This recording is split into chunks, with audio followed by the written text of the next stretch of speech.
रब्बी इशरह ली सदरी वयस्सिर ली अमरी वहलुल उक़दतम मिन लिसानी लियफ़क़हू क़ौली। रब्बी यस्सिर वला तुअस्सिर वतम्मिम बिल खैर व बिका नस्तईन आमीन या रब्बिल आलमीन। तो आज हम इंशाअल्लाह बात करेंगे एक ऐसी सूरत के बारे में जिसे रिज़्क़ की सूरत कहा जाता है, और वो है सूरतुल वाक़िया। सूरतुल वाक़िया की तिलावत करने से गुर्बत और तंगदस्ती दूर हो जाती है और रिज़्क़ में बरकत पैदा होती है। तो आज हम बात करेंगे सूरत वाक़िया के फ़वाइद और इसके पढ़ने के तरीके के बारे में। तो सूरतुल वाक़िया जो है ये कुरान मजीद की सूरत नंबर 56 है और ये मक्की सूरत है। इसका नाम है सूरतुल वाक़िया, यानी वाक़िया का मतलब क़यामत जो है वो वाक़िया होने वाली है। इसमें अल्लाह ताला ने क़यामत के मनाज़र और 3 ग्रोहों का ज़िक्र किया है, ईमान वालों का, दरमियाने दर्जे के ग्रोह का और काफ़िर ग्रोह का। हदीस मुबारका में आता है कि हज़रत अब्दुल्ला बिन मसूद रज़ी अल्लाह तआला अन्हु से मरवी है कि आपने फरमाया कि हमारे प्यारे नबी अकरम सल्लल्लाहु अलैहि वसल्लम फरमाते हैं कि जो हर रात सूरत वाक़िया की तिलावत करता है उससे गुर्बत और तंगदस्ती दूर हो जाती है और उसके रिज़्क़ में बरकत पैदा होती है।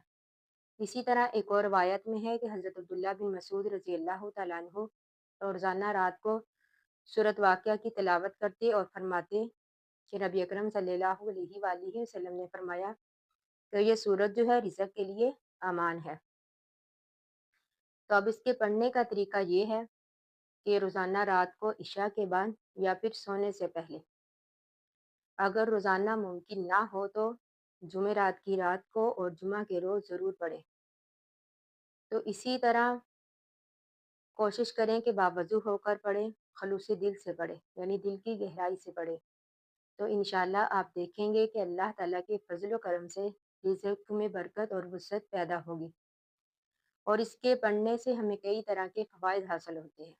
नंबर 1 पर गुर्बत और तंगदस्ती दूर हो जाती है, रिज़्क़ में बरकत पैदा होती है, ईमान जो है वो मज़बूत हो जाता है और आखिरत की याद जो है वो ताज़ा हो जाती है, क्योंकि इसमें अल्लाह ताला ने क़यामत का ज़िक्र किया है। दिल को सुकून और यकीन हासिल होता है।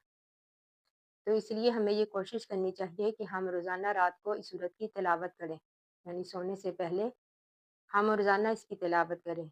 इंशाअल्लाह वो अल्लाह ताला हमारी हर तरह की मुश्किल को आसान करने पर कादिर है।